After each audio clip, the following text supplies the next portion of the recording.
My name's Geraldine Mellet. I'm really excited to be here genuinely today. I've been reading Saul's book. I've been Googling induction cooktops, even now as we speak. And I know that, it's Saul who's made this a personal mission to lead a practical way forward for all of us to join in. So Saul has been known to call himself a bearded hippie, but he is also the bright engineering spark who has ignited the rewiring movement across the US and his native Australia. And this talk is one of around between 20 and 30 he's doing on his Faster and Fairer tour. Before we go any further, I would just like to acknowledge that we're gathered on Noongar Budja on the banks of the Derbarl Yeragan, and we pay our respects to elders past, present and emerging whose priority always has been to know the land and the waters and to care for it and to pass on that knowledge, and they have done that so well. Here in WA, it's the Noongar season of Djilba, a time of growth, conception, renewal, and that's kind of a perfect backdrop for this conversation and what's going to flow from us. So let's get started with who Saul is: inventor, engineer, advocate for a fairer energy system. He's a MacArthur Genius Award recipient and, of course, an author. And his first book, Electrify, was, I understand, a kind of love letter to the Biden administration, which was incoming at the time, focusing on the American energy system. His next two books, The Big Switch and The Wires That Bind, brought those ideas home to Australia, setting out how we could go about getting policy happening here as well as public momentum. And it was through writing these books that Saul co-founded Rewiring America and Rewiring Australia, non-profit organisations dedicated to turning electrification from a policy idea into a real plan. And Saul wanted not just to write about what governments and households should do, but to build organisations that show governments how and why they should do it. In the US, that work, as you would know, helped shape the Inflation Reduction Act, driving massive clean energy investment. We'll catch up on how that is going. Here in Australia, we're beginning to see progress with programs like Cheaper Home Batteries Program and the Home Energy Upgrades Fund. Now, Saul's latest book, Plug In, takes this mission to the next level. It is focused, it's not just on policy framework, there is some in there, but as it says in the title, it's an electrification handbook. So it helps all of us how to understand to get it done. Would you welcome him, please?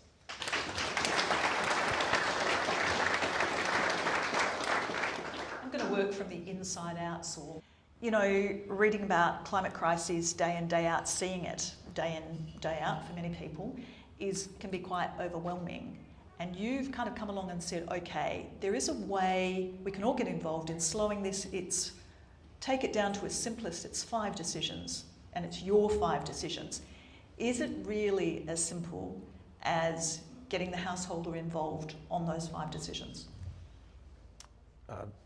Very nearly that simple. So maybe just to give the background, the book I wrote, Electrify, was really how, maybe I overdid it, but it was my project to understand for myself how all of society might get to zero emissions. And it really just looked at all of the ways we use energy for everything we're doing, which is why I have a crazy knowledge of 0.6% of energy used in the US is people driving school buses with kids to school, and 0.9% is using natural gas to pump natural gas through 1.2 million miles of pipeline. So it's kind of a little crazy level of detail. But then when I looked at all of those details and you look at what are the pathways that each one of those things, because I was really trying to think about humans are going to keep doing what we want to do. Or a friend of mine used to say, all human activity is folly, just let them do all the follies. Provide a way for them to do the Yeah, folly. figure out how to do the follies in a zero emission way, and that was sort of the book Electrify, and the title actually came last. I'd written the book, it had some very earnest title, and my friend said, well, you're basically recommending people to electrify everything, you should call it Electrify. So that's where the title came from. So I was working out for myself, and really it is the only viable solution to get all of a nation's or all of the world's people to a zero emission is to electrify the great majority of what we do. About 80% of our emissions come from our energy system. You can't make enough biofuels to power that. Doing it with hydrogen is electrification, except a very inefficient way to do it. You can do it with nuclear power, but that's electrification. So really all the pathways lead through electrification. So then it comes down to, so which pieces of the pie are important? And there's always been a conversation of, it's people's responsibility to do the work, so it's your fault, your car, your house, etc. And then there's the retort, no, it's industry, it's their problem, it's big business, it's capitalism. But if you thought about the problem in terms of who owns the purchasing decisions that are going to lead to our emissions, about half of the emissions decisions that are made, because I'm an engineer, so I think about, all those energy flows, but what I actually think about is the machine underneath. So it's stoves, it's cars, it's water heaters, it's coal burning power plants, it's trains, etc., etc. But 50% of the machines and 50% of the emissions come from machines that households buy. The decisions that you make at the kitchen table, what car you drive, how you heat your water, how you heat your home, where you buy your electricity from. This is basically the same set of decisions for small business, for the vehicles of the small business, or how do you do the lighting or the cooking. And then the other half of emissions globally come from industrial and agricultural decisions. And those decisions are made largely by corporate boards at this point. So it's not 100% of the solution, but it's the half of the solution, but it's 100% of the solution that we have agency in. Now, we can also lobby to get government to help us make that agency easier, and we can lobby the government to help industry do its half. But it is in fact, so it's slightly more complicated than I said, but half of it we can do, and it's really 5 or 6 decisions that you make every decade. So what I want, sort of the message is, panic, it's a climate emergency, slow rolling, slow motion emergency, but the solution is to make 5 or 6 good decisions over the next 10 years and then vote very well. And it really shifts the dynamic, doesn't it? Because I was talking before about climate crisis being overwhelming, you feel powerless, it's easy to retreat and think, well, what can I do? Suddenly you've gone, you are actually part of the solution. As I looked at the endless row of Ford Rangers this morning, I too felt a little despair. Yeah, right, you'll get that in Perth. Yeah. But it's putting power, literally, back into the hands of the people. Yeah, and I think that the point you just made is the really important point, and this is the piece of this energy transition that Australia is leading the world at, which is we are now, in the 20th century, energy infrastructure was coal plants and gas plants and power lines and pipelines. But we are going to be, meaning our households are going to be half of the electricity generation in the country. So we are, in a very real sense, half of the infrastructure. Our cars are going to be the largest battery by far. The 20 million cars, once they're electrified, is going to be 6 or 8 times the size of all of the pumped hydro and snowy projects we're building.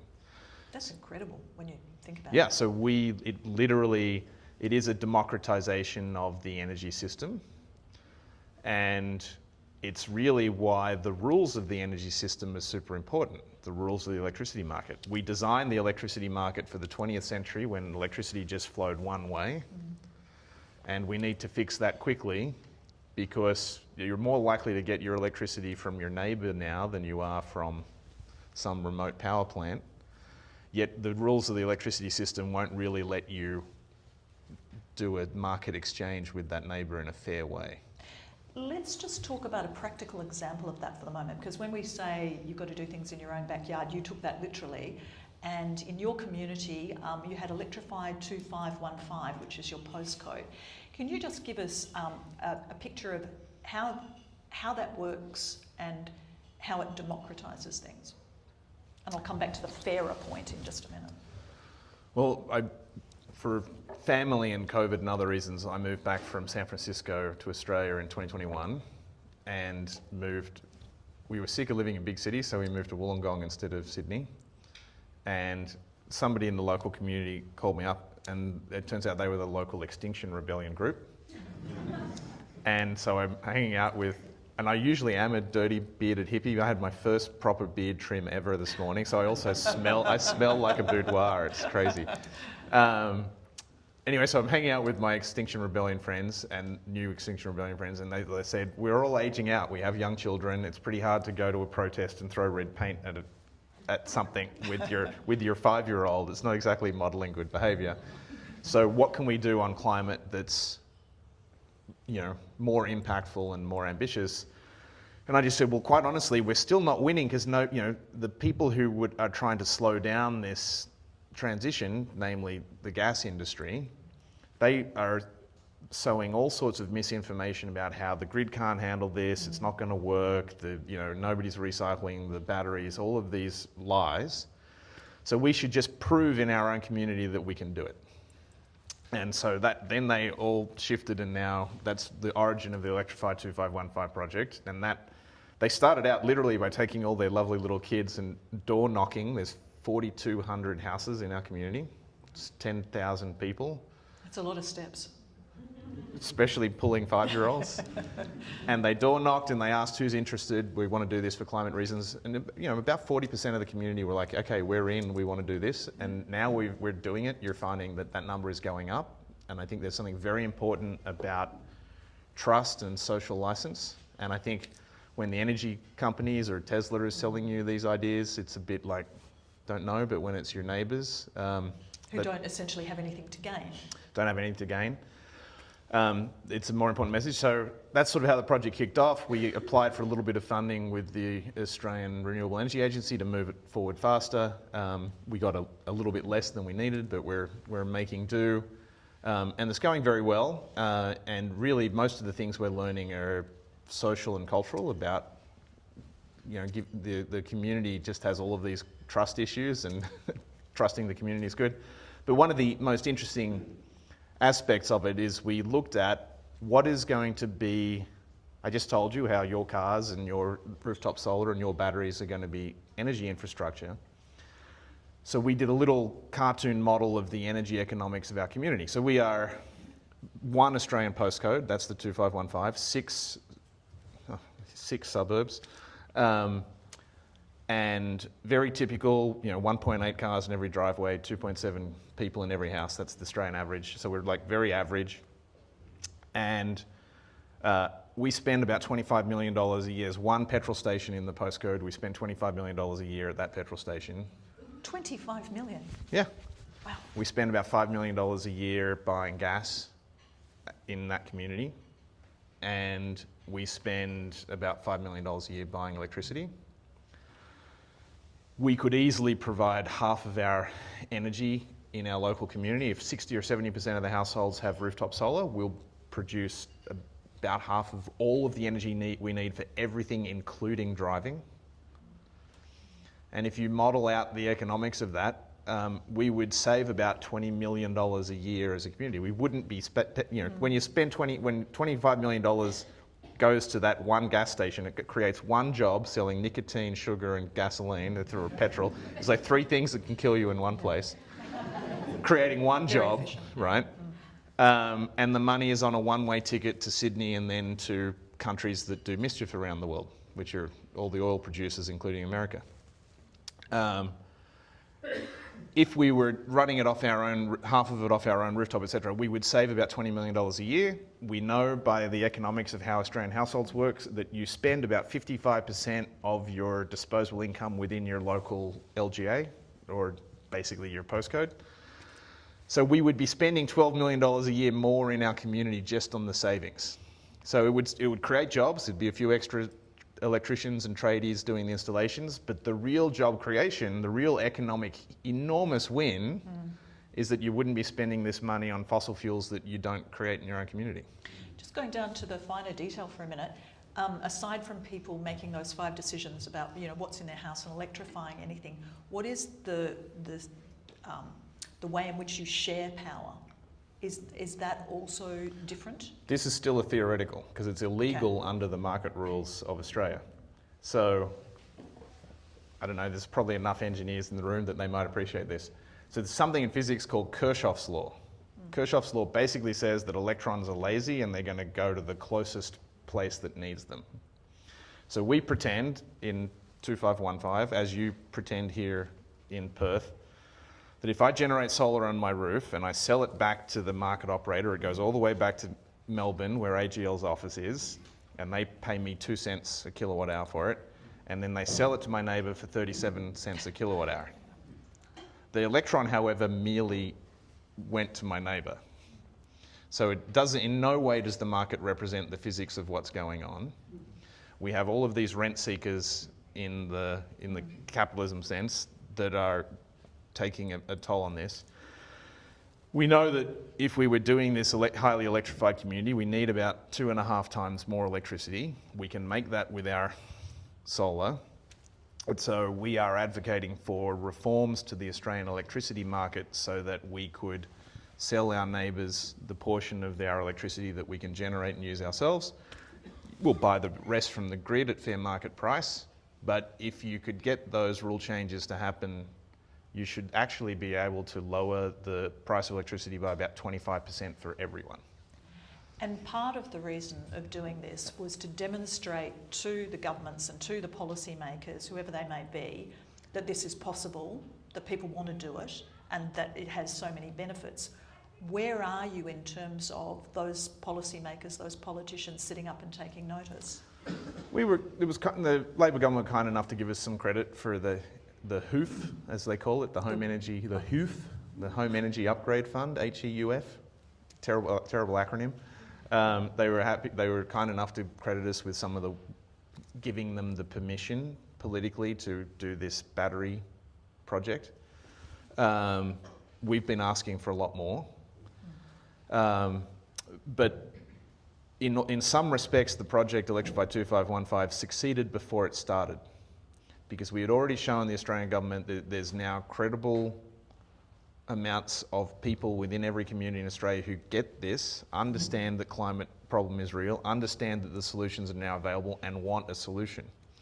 Some people say, why are you going on a tour around the country to talk to community groups, 100 or 200 people at a time? I'm like, well, these are the tip of the sphere. We now have about 80 groups like Electrify, I'm going to say it wrong, McCann. I should have memorised that in the minute I had. But there's about 80 groups like Electrify McCann around Australia. They all represent somewhere between 10 to 25,000 people in their impact. I'm not sure exactly what the size of this community is. But like credibly, there's now 1 million plus Australians that like, we would like this thing to happen faster. And it was that political pressure that is, in fact, it's not making the Labor government leap, but it is moving them faster, and we can see that already. And they've had us model out some of our financing programs with Treasury, so they're curious about more ambitious policy, but we're still waiting to see the results of that. I just want to park that thought for a moment, because I want to come back to the other part of the title of your tour, which is fairer and faster and fairer. So let's get to the fairer part, because it's really easy to look at some of this and go, yeah, makes perfect sense, really want to do it, but I'm a renter or I have insecure income, I am not in the position where I've got the money to pay up front. And when the government comes out with things like, yes, you can have a $10,000 interest-free loan, that looks terrific, but hey, if you're somebody who's struggling with your mortgage or can't even get a mortgage, that doesn't help you. So where are you in terms of the policy of making this fairer? So there's a lot of things to say here, and if I can give you the long answer, because I think this is the elephant in the room. I think probably you're here because you've sampled all of the technologies and you recognise if they aren't already better than the existing things, we're very close in terms of cooking, driving, all the things we want to do. So I no longer really see the domestic side of this electrification agenda as a technology problem, it's a finance problem. The case I use when I'm in Western Sydney is like, imagine a single mum in Western Sydney who's got a job at Westmead Hospital, she's got a 45-minute commute, she's driving a 15-year-old inefficient petrol car. She would save $3,000 a year in an electric car, and that would mean, a dinner out once a week and movies for the kids. It would actually substantively improve her household economics, but probably the ex-husband left with her credit score, right? And so she can't get access. And we can now model that every household on average will save $4,200, $4,500 a year on their energy bills. That actually doesn't matter to the top 1 or 2% of Australian households. It's like, they spend more a year on that literally on alcohol. I know. So that's an incredible math. I just did the math for my household, and I don't want to say. But the point is, so the top 1 or 2% are just honestly planet fucking hypocrites if they're not doing it. Excuse my language. The next 10 to 20% of Australian households, you can reasonably do this by refinancing the mortgage, or I'm doing a renovation, so it's in the noise of a kitchen renovation to add the electric stove, so you do those things. But the big swath of Australia that really benefits here is the next 60%. The bottom 20% we're going to have to do through traditional social housing type projects. But the big winners economically would be the 60-70% in the middle, and they're the ones struggling with access for the finance. Doesn't matter whether you look at the cooktop, the water heater, the car, all of these individual decisions, the solar on the roof, the battery, they now all make economic sense over the lifetime of the object, right? So the payback period on an induction stove burning electricity instead of gas will save you, you'll get your money back in 5 years. The same is true for all the kit. So I think you need a lot of new types of financing programs. We're advocating for one huge nation-building one. You can justify this. Australia spends $165 million a day on oil, for example, right? And these are not good things. Our gas expenditures are, the companies that are making the money on the gas expenditures aren't really Australian. These profits are not coming back to us. It's not a sensible thing to be doing. Anyway, we have proposed that part of the problem of faster and fairer is the people who own the assets who make the decisions. So you've got to be a homeowner if you're thinking about buying the kit. The sad thing is, kids aren't buying a new car until they're in their 30s, or a new house into their 40s, if at all. So you've got to figure out how do you do a big nation building project to help turn over all of this stock. And we're asking the government to do something called EELS. It's the Electrify Everything Loan Scheme. If you want to make something sound cheap, you make the denominator really large. This is a math trick. That's the number underneath in the fraction. What is the thing that's worth the most in Australia? It's our 11 million households. Basically, you want to make something feel cheap, you put it on that. So what the government could do is loan any household who wants the full kit for electrification to borrow money against the value of their property. The government can get much better interest rates than you can. At about half the rate is the government's rate of borrowing.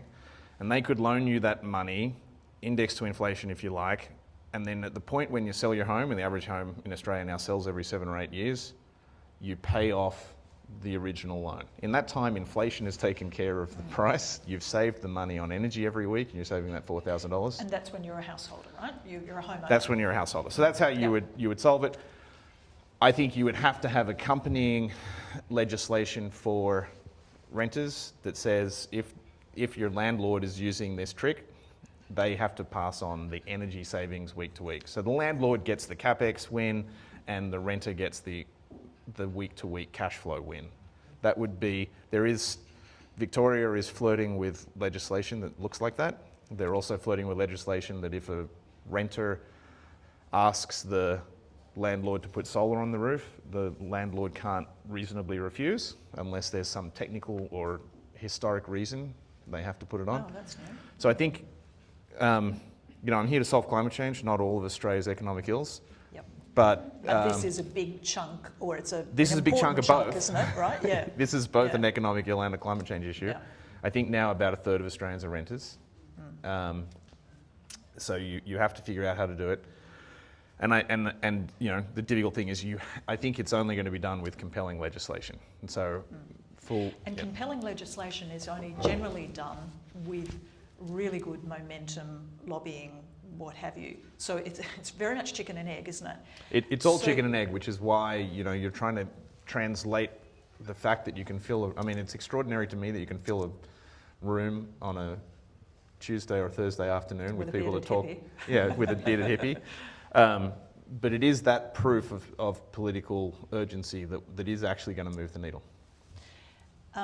We have a government that's in power for the next 3-ish years. You've still got... The West Australian we or the... Oh, sorry. Well, the big we or both. the middle-sized we? The both, actually. Okay. But before I get to West Australia, I'll talk about the big one. But you've got an opposition which is still looking at nuclear power. And they're still discussing where they are on net zero emissions. Are you targeting them as much as you're targeting the government? Somebody told me about a year ago, and it helped me understand Australian politics, that Labor is in fact like the Borg in Star Trek. Does anyone know that? It's the species that shares one brain. And they everyone toes the party line. And that the Liberal Party is best understood as a sort of fractious, barely holding together set of independent business people. Which is to say, in all of our entreaties to the Liberal Party, I've found a lot of them are very interested in this agenda. They understand the economic arguments that I've just made, that this is good microeconomics at household level, this is extraordinary macroeconomics for the country, this is where, if Australia plays its cards right here, this is a century-long gravy train, because the whole world needs what we have. We already make 55% of the world's lithium. So that piece of the Liberal Party is all in. Then there's just Liberal Party members who I just don't understand where they get their ideology from Sky News, obviously. But it's crazy to me. I think some of them genuinely believe nuclear isn't the answer. I think Labor should have rolled over and said, sure, prove it's going to be cheap. Like, I've operated nuclear power plants, and if you do your PhD at MIT, they've got a nuclear plant at the school, and you go do a tour, and you're like, oh, you don't really twiddle the knobs, but you imagine you do. And then I did work with Duke Energy that runs the biggest nuclear fleet in the US. Nuclear energy is actually pretty safe and it's pretty good. Australia doesn't need it and it would be really expensive here. It would take a long time, right? It would take a long time. So really, the people who are pushing the nuclear story here is the gas industry once more, and you can see the fingerprints all over it because they know it buys them another 20, 30 years. Because we would be politically divided for 10 or 15 years before we decided to do nuclear, and there's 15 years from deciding it to starting one. So it's just a delay, an awful delay tactic. Labor should have just called the bluff and said, sure, prove it, and it wouldn't have proven itself, but we could have then avoided yet another culture of war over nuclear. The rest of the world will need nuclear. Australia produces about a third of the world's uranium. We probably should continue to do that. You won't get high population density countries that are also coal to zero emissions without nuclear power, or an incredible drop in quality of life that they won't tolerate. So, we should at least be in the global nuclear conversation, but we just don't need it domestically. It would be expensive. Yeah. Can we come to Western Australia? We always talk of ourselves as being very different, and I believe the energy system is... Mate, can I tell my favourite Western Australian joke? Please do. Western Australia is just like Texas, except big. You are a little bit like Texas, though. We don't have the hats generally. No. So we've got the approval for the Northwest Shelf. We've just heard BHP their plans for a solar farm and a very large battery. It's my simplistic way of explaining it. We are so embedded with mining here. It is such a source of revenue, not just for us, but for the rest of the country. How does that all sit alongside what you're doing? I know you've said, the householders are the 50%, and then there's the other 50%.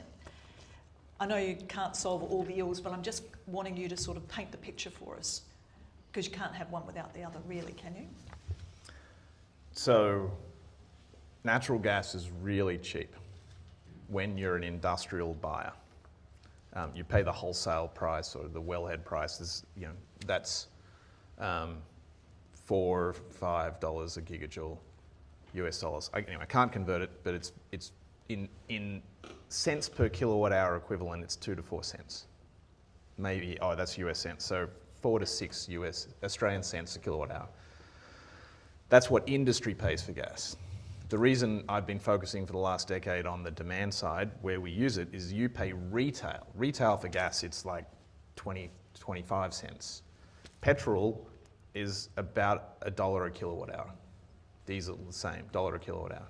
We now, in Australia, are fortunate enough, in partnership with China, because they're making most of the solar cells, we have access to 3, 4, 5 cent per kilowatt hour electricity at retail on our rooftops. That's why we're leading the world. It just smashes petrol, smashes gas for our everyday things. The real problem is, like I just said, it's like 3 or 4 cents on your rooftop, which is only about the same as what industry is paying. So unfortunately, the gas industry globally, its core business is electricity generation and industry. And I used to think that we would solve climate change for moral and health and other reasons. I think most of us have divorced ourselves of that idea, especially with the Trump administration's new turn. So we're just going to have to beat it straight up. But to give you the analogy, when I wrote Electrify, all of that work analysis was 2018, 2019. The economics was just getting good in Australia, and that was a forecast that by 2025, the economics will be a slam dunk. That is now true. The economics of the electric car, all the things, solar, battery, personal things, slam dunk. To be a slam dunk against industry, or against electricity generation, you need batteries to be really cheap to make firm for electricity generation. But for industry, you need a new process that's more efficient, and you need electricity that's cheaper than gas. So I got a lot of friends. My real life is not activism, it's engineering, and I know a lot of the world's really nerdy nerds. And I was visiting with a couple of them only 3 months ago in the US. One of them is in a company that can make iron in a bucket at roughly room temperature with electricity at 2/3 the energy cost of using a blast furnace. So I'm familiar with iron because I started my life as a metallurgist. And if you can feed that process electricity at Australian 4, 5, 6 cents a kilowatt hour, you'll beat iron making with gas and coal all day, every day, and then you win. And then another one of my friends, she's invented a process to make cement the same way with what's called electrochemistry. And those are respectively 8 and 10% of global emissions. So hugely important to do, and they're both on the cusp of being economic. The first player, I was talking with Ross Garno only a few days ago. He's like, I can sell you electricity in South Australia, 20-year contract for about 4.8 Australian cents a kilowatt hour. With that price of electricity and those technologies, we can take the floor out of natural gas. And then you beat the same story that was true for households now is going to be true for industry as those technologies come online. That's going to take about 5 years. But you have a government that doesn't want to listen to that future. You're going to overinvest in gas. It's not really good to overinvest. I'm going to be delighted when I strand their assets with my friends. So the problem here is that at all layers of Australian government, the gas industry is hugely influential, and they're not allowing this future forward-looking version to really come true as fast as it needs to come true. So again, it's like what you're doing with households, it's in the industrial sense, providing proof, providing incontrovertible proof. You can do it better, you can do it cheaper, you can do it cleaner. So why would you stick with the old? Yeah, I was hoping we would do it 15 years ago when it was merely better and cleaner, but we've had to wait actually until it's cheaper. Yep. Yeah. And in terms of the kind of, the urgency of what we're seeing in climate crisis and the rate at which this is moving, are we... Is this where you want me to make everyone even more depressed? No. Piece of the talk? No. I was going to go back to a really positive question to counter this, but, are we going to get there? Where is there? you can't get to 1.5 from here. We've missed that bus. The analysis I did about 2 years ago is that if everybody's next car, everybody's next water heater, every industry's new blast furnace was a zero emission version of itself, we were headed for 1.8 degrees. That was a couple of years ago.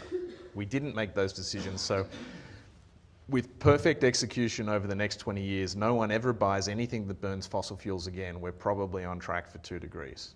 Obviously, that's not what's happening, right? So I think there's probably Trump and his administration, the gas industry is the silent partner in this White House. I can give you lots of evidence for why that's true. I think that this administration and the permission they're giving other governments around the world is going to cost us somewhere between 0.5 and 1 degree. So right now, I think we're staring 3 to 4 degrees in the face. You understand what that looks like. It's bad here, and we're at 1.2. We had, I think, something like 5 inches of rain in a 2-hour period at my house in Wollongong yesterday. For every degree of warming in the ocean, you add 15% moisture to the air, and that's 15% more rain. So we're seeing that the way, the climate disaster that makes everyone wake up, I no longer believe that's going to happen. Unfortunately, this is just making road repair more expensive, and it's costing communities in the day-to-day of reacting to the small eroding natural disasters. Which leads me to ask, for everyone here, okay, well, not for everyone here, I can't speak on behalf of you, but I'm sure that there are many of you here who are making those 5 good decisions at some point, or who will do, and who'll communicate that to others. But what is the way to ramp that up? All right, so I just made you depressed. Well, the track we're on is rough. The version of this where we turn it around is that this movement becomes national, becomes international, and eventually everyone's like, I think the cars just need to go 50% further and then everyone will be okay with it. Particularly in Western Australia. Particularly in Western Australia, right? I just bought the brand new Volkswagen bus. It does 400 kilometres comfortably. That's more than enough for me, but it wouldn't get me to Geraldine. Wouldn't get you to Geraldine, no. Or Albany. So that'll happen. The batteries are getting better at about 3% a year. So it'll be in a decade, they'll be twice as good. So, a few more years, the cars will be good enough. All the kit, it's on track. But the demand side, the households doing the right thing, will pick up momentum, and it will go very quick at the end. We're still in the slow bit. It'll go pretty good. It'll go very quick at the end because everyone, once there's fewer and fewer petrol stations, and once there's fewer and fewer mechanics for your old diesel, you're forced to. People will move pretty quickly, and industry is going to be binary, right? The day you can show that you can make steel at $300 a ton, or you can make cement at half the price without using fossil fuels, you take the entire investability away from these multinational industries. And it's funny, if you count the number of blast furnaces in the world, it's like it's a small number of pinpricks on the globe, and so there's a far smaller number of these very big heavy industrial emitters. The same is true of coal and gas plants, for that matter. There's less than 100,000 of these machines in the world, and they will go very quickly as soon as the economics really flip. And they just haven't quite flipped in electricity generation because we needed batteries to get to under $200 a kilowatt hour. I can now buy batteries from China, industrial scale, for $92 a kilowatt hour. So 150 Australian dollars a kilowatt hour. So that's happening, and then these processes for heavy industry are happening, and they're going to be cheaper. And then I think, if we can just stop the gas industry from winning so many victories right now, we will beat them in the long run, but it's going to be ugly for about 10 more years. And beside everybody jumping on board with their 5 decisions, what about kind of getting involved in the activism front? We have to win this politically and culturally, right? And politically, we've got a little bit of influence now, but we don't move governments. The government is, I could probably get 2,000 electrifying Australian households to show up on the steps of Canberra, but that government won't feel like it's about to be toppled yet. I think it was 20,000 were in there. So we need that pressure. The government still doesn't have a compelling story to counter Woodside's lobbyists, and that's true at state level and federal level. So we've got to get the proof, and we've got to get the political activism ready to do that. The international geopolitics of this, just to touch upon it, because it's something I'm involved in all too heavily at the moment. I don't know if anyone saw, it was like day 3, there's been so much trauma from the Trump administration, I forgive you for forgetting this. Day 3 of the administration, Marco Rubio, Secretary of State, meets at MBS's palace in Saudi Arabia. MBS is the guy who kills American journalists for fun, with Putin's right-hand man and energy minister. And they have a discussion. So think about this as the only shocking thing here is Australia wasn't at that table. These are the 3 largest fossil fuel producers in the world, we're 4th. And the conversation was, look how much many billions of dollars America would have made if they had have partnered with Russia for the past 3 or 4 years instead of being against Russia. In my hippie little part of Australia, the conversation at the local cafe was, wait, is Australia going to break with the Russo-America coalition, or are we going to break with China-Europe? Think about how extraordinary the flip in geopolitics was when 2 or 3 years earlier, America was going to lead the world with things like the Inflation Reduction Act and show us a pathway forward. Turns out that China has done, that love letter to Biden, Xi has done, doing perfectly.